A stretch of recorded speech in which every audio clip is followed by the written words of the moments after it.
Ayo, and that's Tutor.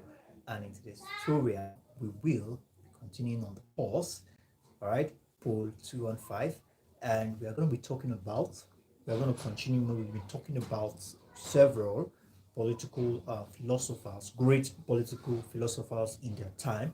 We've talked about Socrates, we talked about Plato, we talked about, right, some of them, and today we're going to take our bearing from John Locke, and as we, right, proceed.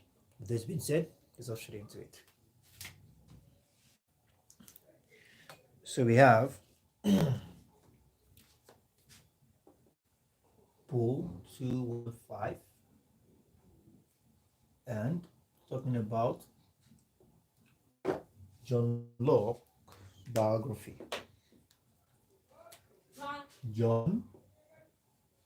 We have John Locke. We're going to be talking about his biography. Now, John Locke was born. He was born in Somrest village in England in the year 1632. Born to one of the great philosophers, political philosopher. He was born in Somrest village. Somrest village in England in the year 1632.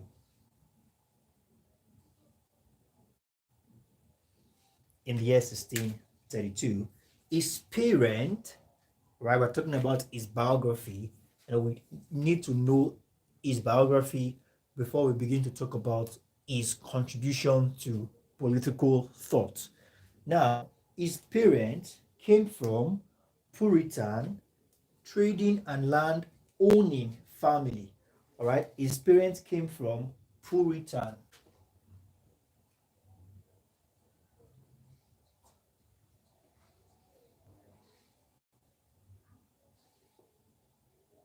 Puritan. His parents came from Puritan, and they were trading and land owning families. Okay, trading and land owning, all right, families. Okay, they were trading and land owning families. Locke, when, right, talking about John, he went to West, all right, he went to Westminster School in 1647, then enrolled himself in Christ Church College as a student in 1652 for 15 years till 1667. He continued to retain his link with Christ Church, all right? He continued to retain his links with Christ Church until 1684. After graduation, John developed an interest in medicine. All right, but before then, let's take this point. So he went to Westminster School. Westminster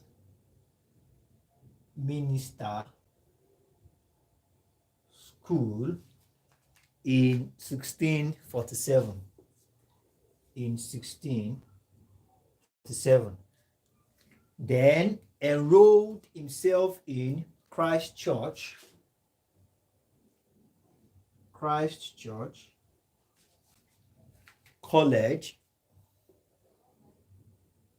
Christ Church College as a student in 1652. All right, in 1562 for 15 years. All right, till 1667. All right, now he continued to retain his link with Christ Church. He retained his link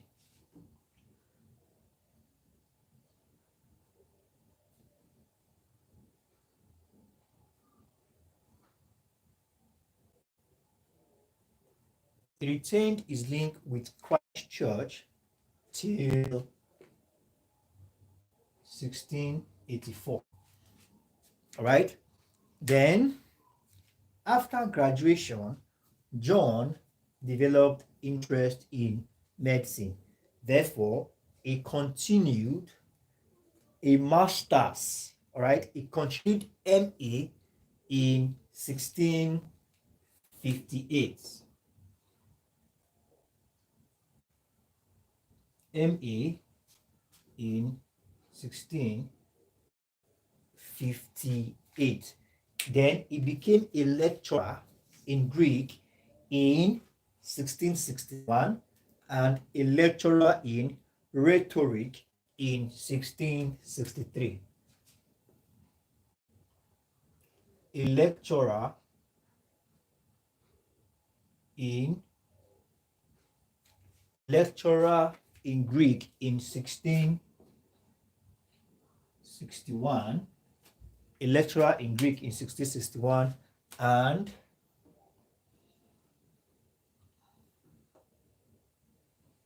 he became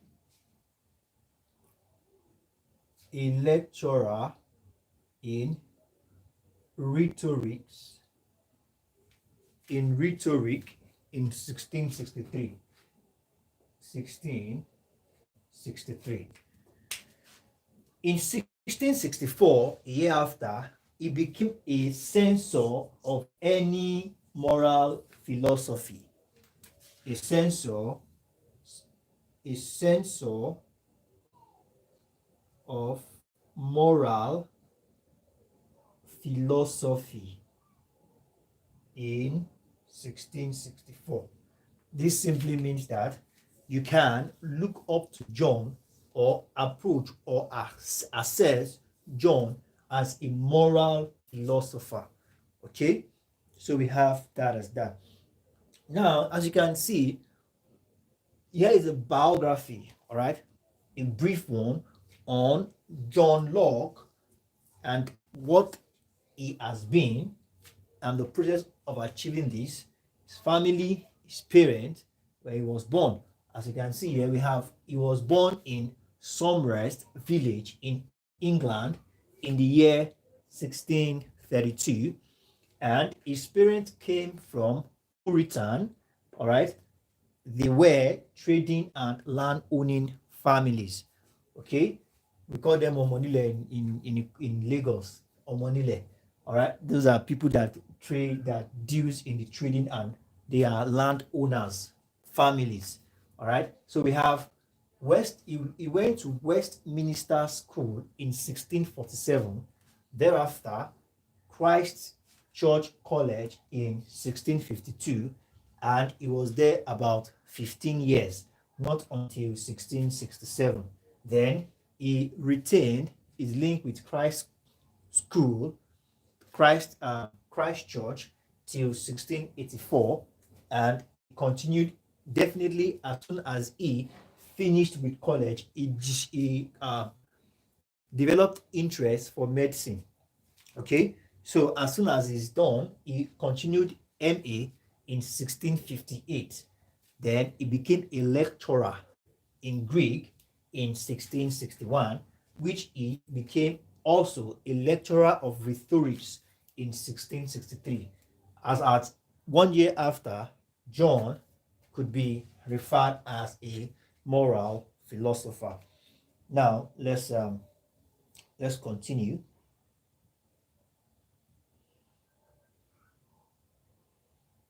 Permit me to raise the board so we can have more points.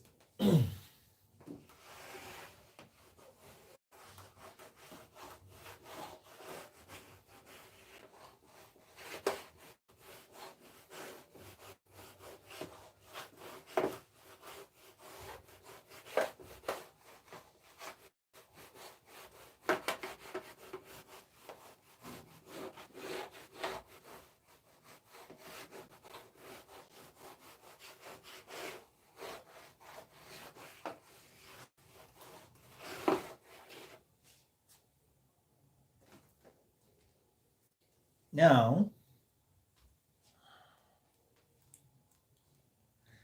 Now, John has also learned under Boyle, Thomas, Lower, Wales, and Sydenham. Ramaswamy and Jehi went on to say that, all right, John's first work were written at Oxford. According to them, it was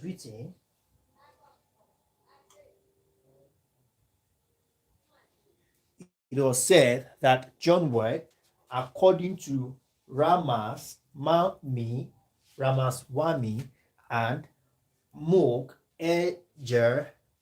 According to them, says John's first work were written at Oxford, namely the two treatises of government. John Locke first work was written, all right, his first work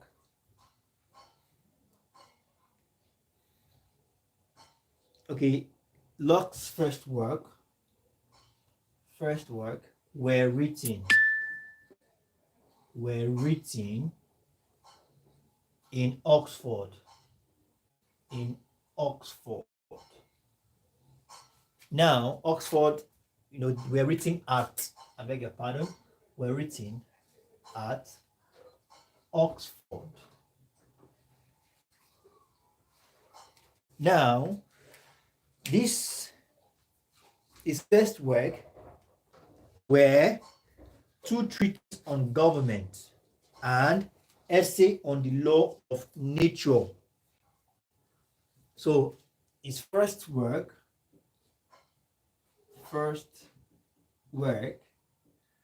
where we have, according to Mock R.G.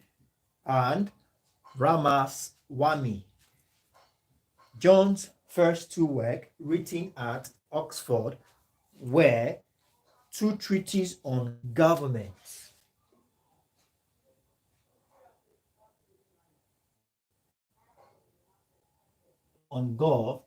Government in 1960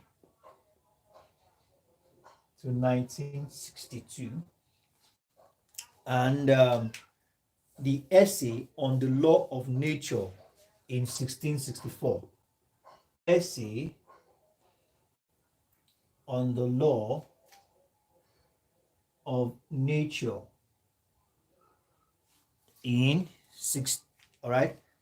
in Latin, actually written in Latin in 1664.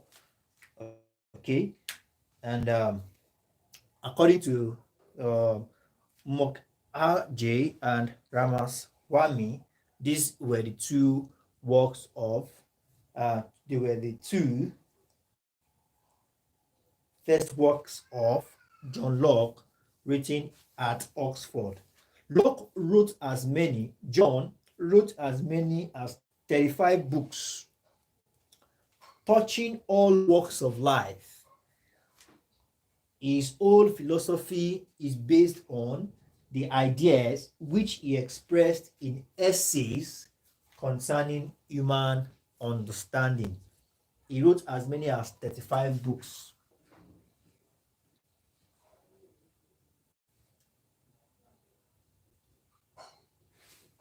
As 35 books. Okay, he wrote as many as 35 books, and his books touch his writings, all right, generally touches all sphere of life, all walks of life, all right. His whole philosophy. Just a moment.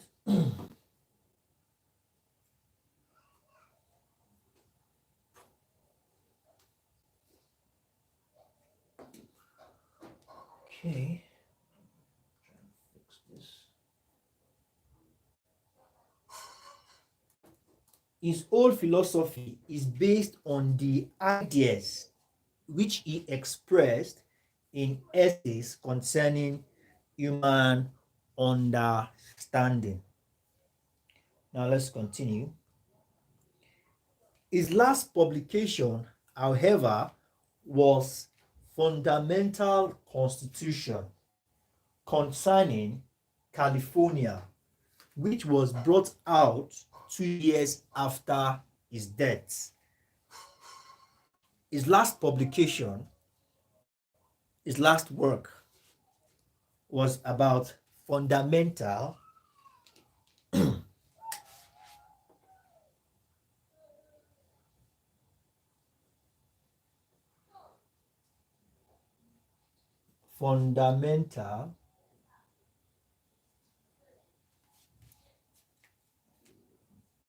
constitution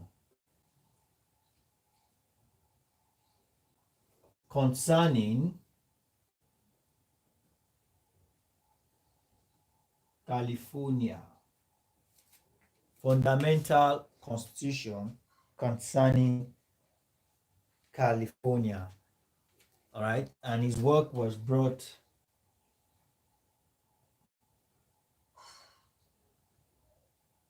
out 2 years after his demise. And we have that as that. His important works are, some of his important works are his letter to toleration, treatise on government, and essays concerning California.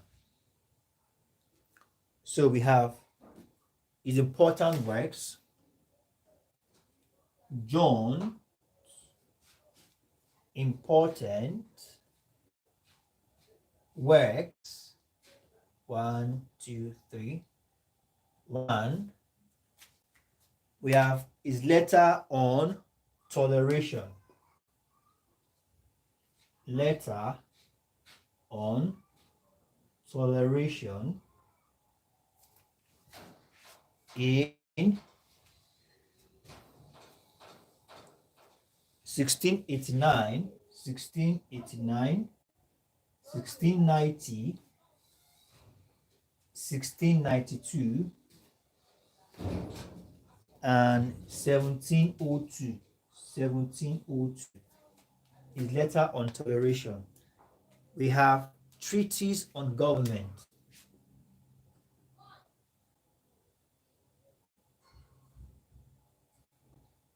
Treatise on government, and lastly, essays concerning California.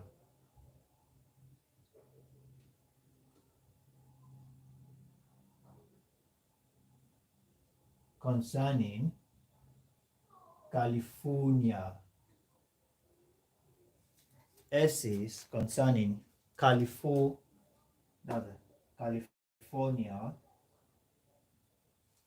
Okay, is on 1706.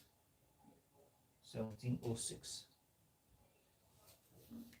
So we have that as that. Now let's quickly discuss John's political view.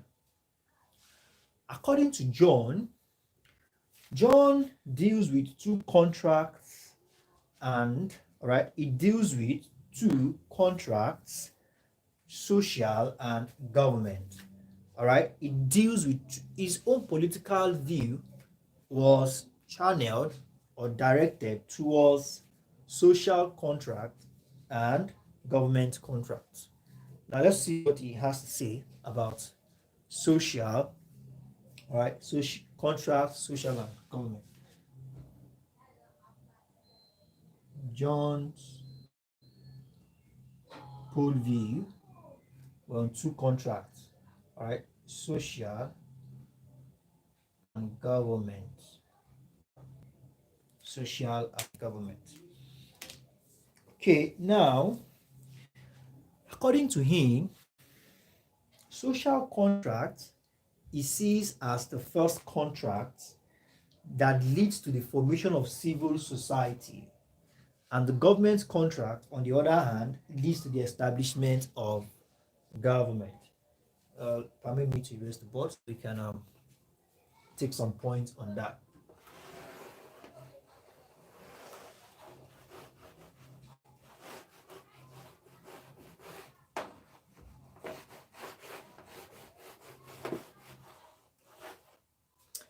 Wow, wow, wow. Here we go. Just a moment. How do you know I am from Nigeria? Okay, just a moment. All right. It did light and there was light. Okay. I think, just one more thing. Just one more thing, and we are good to go. Just a moment. Okay, just a moment. I'll fix this very quickly so we can continue. Okay.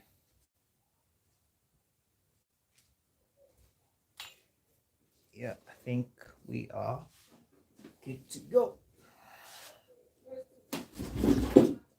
Okay. So, like I was saying, we are to consider John's view on politics. What was John's view on politics? We are to consider this.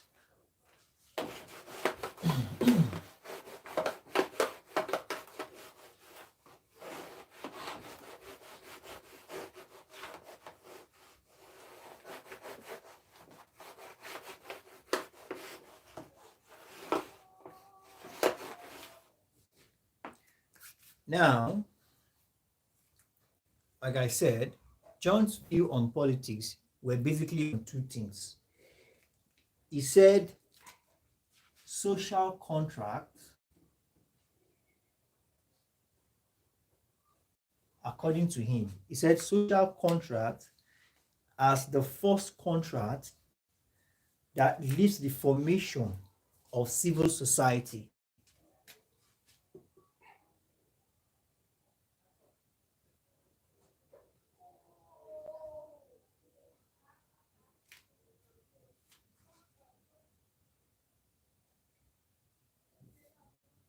That leads to the formation of civil society. Then government, all right, on the other hand, leads to the establishment of the second contract that leads to the establishment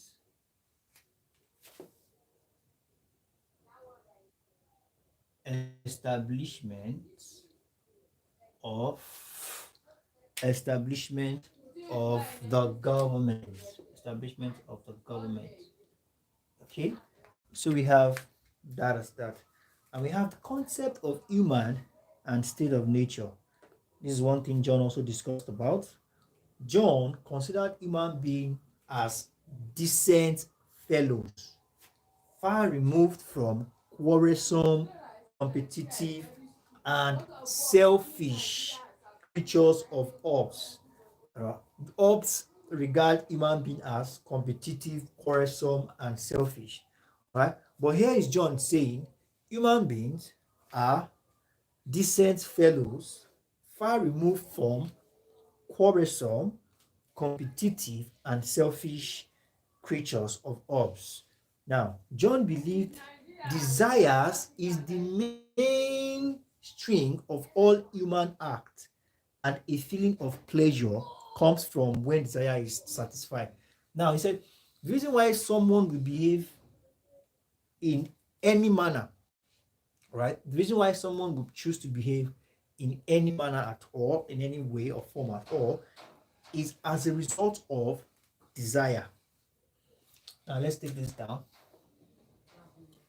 John believed, all right, John believed that, or let's say John considered, let me not use the word believe, let me use the word consider.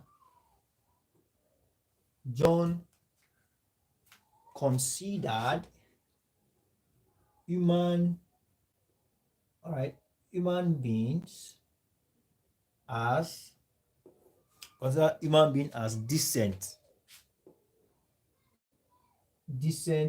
fellows, all right, decent fellows, and not quarrelsome, not competitive and selfish, all right, not selfish, all right, not selfish, not selfish creatures of ours. Now he said, desire is the mainstream of all human acts, and feelings of pleasure comes from desire, all right, comes when desire is satisfied. Now, according to him, he said, desire, excuse me, he says, desire, I think I need to write that clearly. Desire is the motivation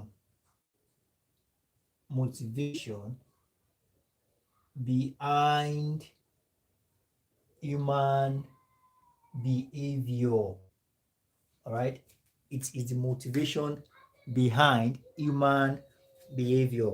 It's the motivation behind what it does, it behaves, and the likes. Now, John believed in goodness of human nature. All right, that's his own philosophy. That's what he believes in. He believes in the goodness of human nature. So, according to John, men are basically decent, orderly, and society loving, capable of ruling themselves. All right, I think I remember what Hobbes talks about the natural being or the natural state whereby men are very selfish. They can even kill just to get whatever it is they want. All right. These philosophers have different opinions and different perspectives to the way they see things. So, according to John, John is of the opinion that human beings are rational beings. All right. Basically, both of them agree that human being are rational being, but in different perspectives. But John is very particular about saying that human beings are not what all paints them to be, right? So, according to him, men basically, according to John, he said men basically are decent, orderly, and society loving, capable of ruling themselves. Now, they are rational and social, all right? Rationally is a ration. Okay, just a moment. Um, Rationally is a pervasive characteristics of men. That is a normal thing, because rational behavior now depends upon the usage of what in its context. All right, that is according to Mahajan in 2012. He said rationality is a pervasive characteristics of men. All right, rationally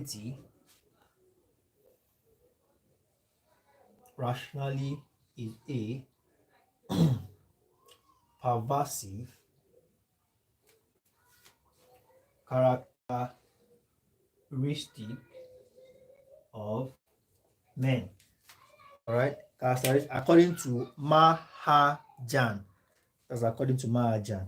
Now, Locke believed that if all were given proper opportunities, they were bound to have equal mental development. All right. John believes that nobody is greater than anybody. What differentiates us is the level of exposure, all right, level of opportunity.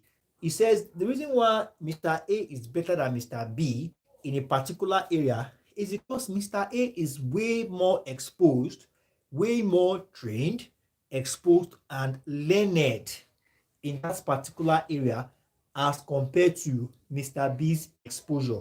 So now, according to him, he's saying that every man, if given the opportunity, they were bound to have equal, all right, if given the opportunity, they will have equal mental development.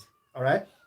Now, he stressed on the point that all human beings are born equal, if not physically, then morally. According to him, he says all human beings are born equal, if not physically, then morally. All right, physically in the sense that at least maybe if your own birth is different from the regular kind of birth we all know, at least you all have you at least morally you get that birth too, if you don't get it physically. So we have that as that. Now, John social contract puts an end to the state of nature and substitutes it with civil society or the state. Like I said earlier on, state of nature is what Hobbes believed, and state of nature is is um is a state whereby men are very greedy, they are selfish, and they can do the unthinkable. All right. So now, political authority for John Locke, all right, was not merely power, right, was not mere power, but power with a right. And a right could only originate from an already existing right. All right. John says, John said, full authority, political authority was not mere power. Okay, was not mere power, but power with a right. Power with a right, and these rights could originate from already existing rights. Already existing, already existing rights. All right, so we have that as that. So John viewed absolute political power as illegitimate. And that's very true because absolute political power corrupts absolutely.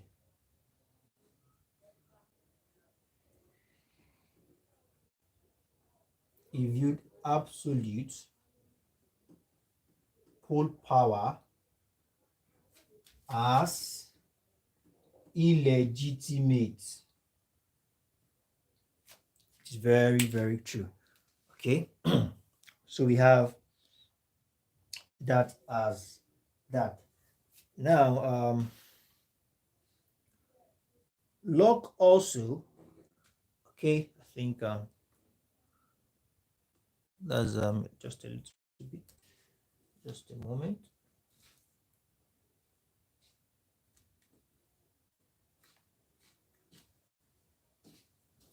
Okay. Now, I think on this note, we will call it a wrap for today. And please, let's do well to respond.